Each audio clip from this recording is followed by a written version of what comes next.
Akkam jirtu kabajamtoota daawwattootaa fi hordoftoota Oromiyaa Freedom Media dambalii gungummaa uummataa nageenya keenya kabajaa bakkuma jirtan sinaa ga'u jedha onkoloolessa 27/2025 oduu guyyaa har'aatiif qindeeffanne kan isin biraan geenyu ta'ati jalqaba irratti hangafoota oduu.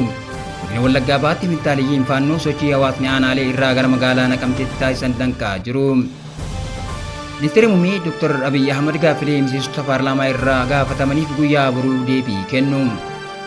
Kamala Harris pirezidaantii USA ta'uuf ammallee abdii hin kutanne jette. Dargaggoonni aangoo dheereffachuu pirezidaantii Jibuutii morman akka qeerroo Maadaagaskar goonaa jedhan. OFM dambalii gungummaa uummataa irraa oduu isinitti himuun kan isin waliin turu Angadaa Walaabuutii amma oduu bal'inaan.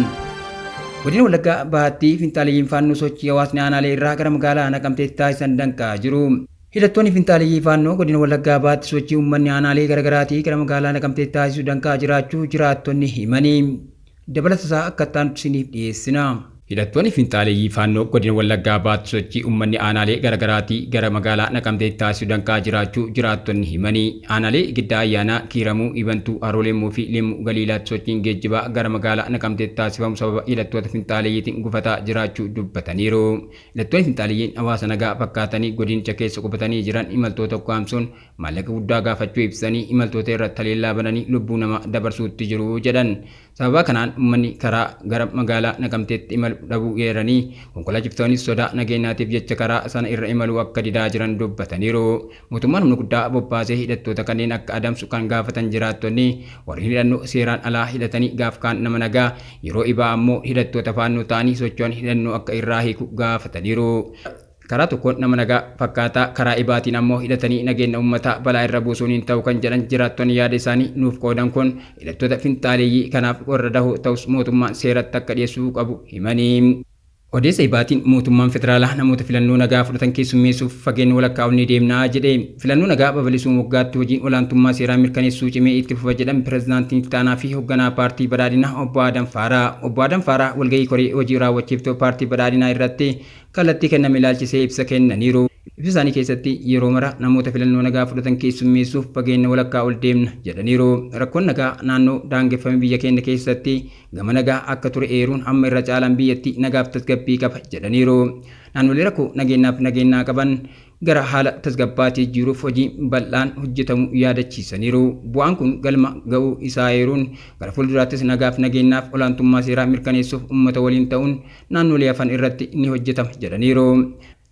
Paartiin dhimma siyaasaa qabu kamiyyuu haala mijataa uumame fayyadamuun dhimma isaa karaa nagaa fi dimokiraatawaa ta'een dhiyeessuu akka qabu cimsanii dubbataniiru. Filannoo nagaaf balballi keenya yeroo mara banaadha yeroo hunda qaamota filannoo nagaa fudhatan keessummeessuuf fageenya walakkaa ol ni deemna jechuun mirkaneessaniiru. Filannoo nagaa babal'isuu bira darbee uummata waliin ta'uun olaantummaa seeraa mirkaneessuuf kutannoodhaan kan hojjetamu ta'uu cimsanii dubbataniiru jechuun NBC'n gabaaseera. Ministeerri Muummee Dr. Abiy Ahmad gaaffilee miseensota paarlaamaa irraa gaafatamaniif guyyaa boruu deebii kennu. Manni maree bakka bu'oota uummataa walgahii idilee isaa keessatti boruu onkoloolessa 18/2018 kan gaggeessu yoo ta'u, gaaffilee miseensota paarlaamaa irraa ka'aniif deebii fi ibsa kan kennu ta'uu maddeen gabaasaniiru. Guutuu isaa akka ta'an isiniif dhiyeessina. Manni maree bakka bu'oota uummataa walgahii idilee isaa keessatti boruu onkoloolessa 18/2018 kan gaggeessu yoo ta'u, gaaffilee miseensota paarlaamaa irraa ka'aniif deebii fi ibsa kan kennu ta'uu maddeen gabaasaniiru. Miseensonni paarlaamaa kunneen torban darbe gaaffii isaanii hanga wiixataatti galchanii akka xumuraniif itti himame. Walgahiin idilee muummichi ministeeraa keessatti boruu irratti hirmaatan waggaa kana keessatti yeroo 3 paarlaamaa irratti argamu gaaffilee deebii kennan keessaa isa jalqabaa ta'a. Dambii naamusaa fi naamusa miseensota mana maree bakka bu'oota uummataa bara 2008 bahe pirezidaantii Rippaabilika Karoora mootummaa federaalaa erga dhiyeessee booda muummichi ministeeraa paarlaamaa keessatti dhiyaatu ibsa akka kennu qabu tumameera. Pirezidaant Taayyee Atsqasillaasee baajata mootummaa federaalaa bara kanaa mana maree bakka bu'oota uummataa fi miseensota federeeshiniif dhiyeessan gara torban 3 dura fulbaana 26/2018 ture. Manni maree bakka bu'oota uummataa erga sirnaan baname as yaa'ii idilee tokko qofa gaggeesse. Manni marichaa guyyaa kaleessaa chaanaalii Telegiraamii isaa kan miseensota paarlaamaatiif odeeffannoo tamsaasuu irratti walgahii idilee isaa lammaffaa waggaa 5ffaa keessatti waxabajjii 18 akka gaggeessu beeksisuun maddeen akka jedhanitti garuu ajandaa ifa gochuu irraa of qusateera. Haa ta'u malee miseensi paarlaamaa dhimmichatti dhiyoo ta'e tokko ministeerri muummee Dr. Abiy guyyuma kana mana maree bakka bu'oota uummataatti argamu gaaffilee akka deebisan OFM mirkaneessee jira.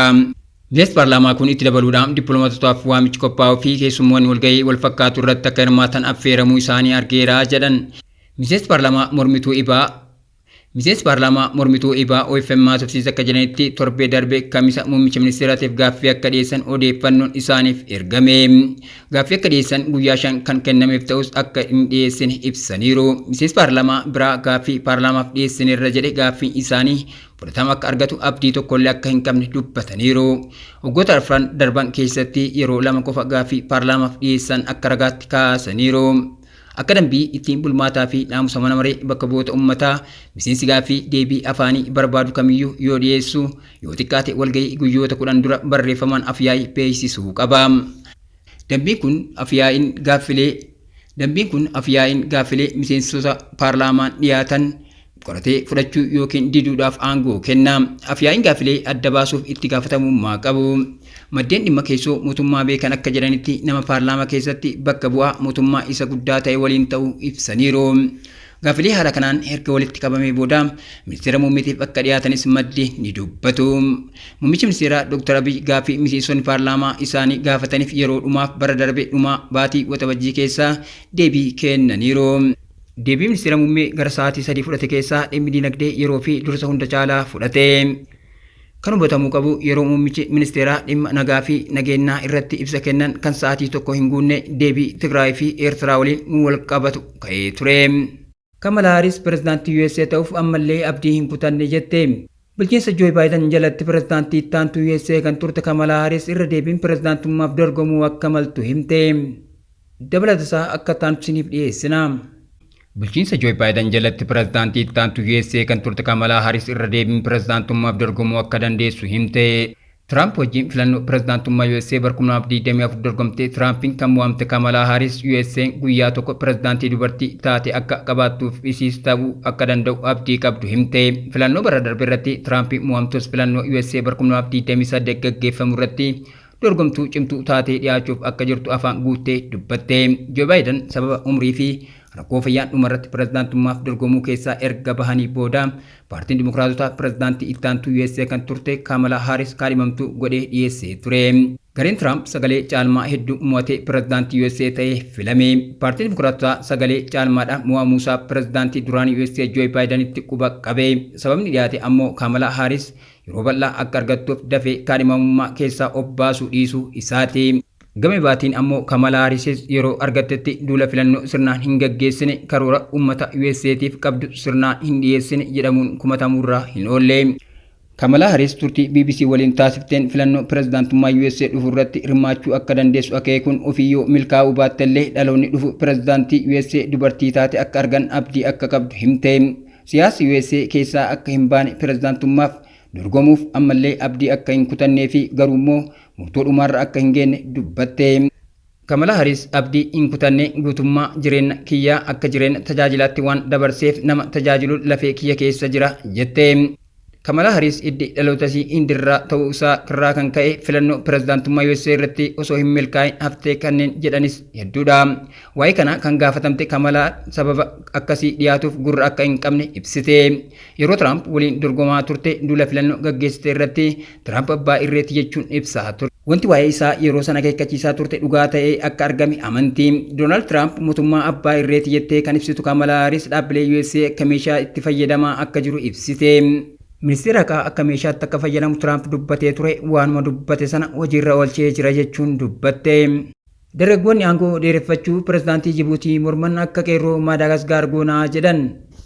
Paarlaamaan Jibuutii pirezidaantiin biyyattii yeroo ja'affaaf filannoo akka dorgomaniif haala mijeessuuf jecha daangaa umrii heera mootummaa biyyattii irra jiru kaase. Guutuu isaa akka taanusiniif dhiyeessina.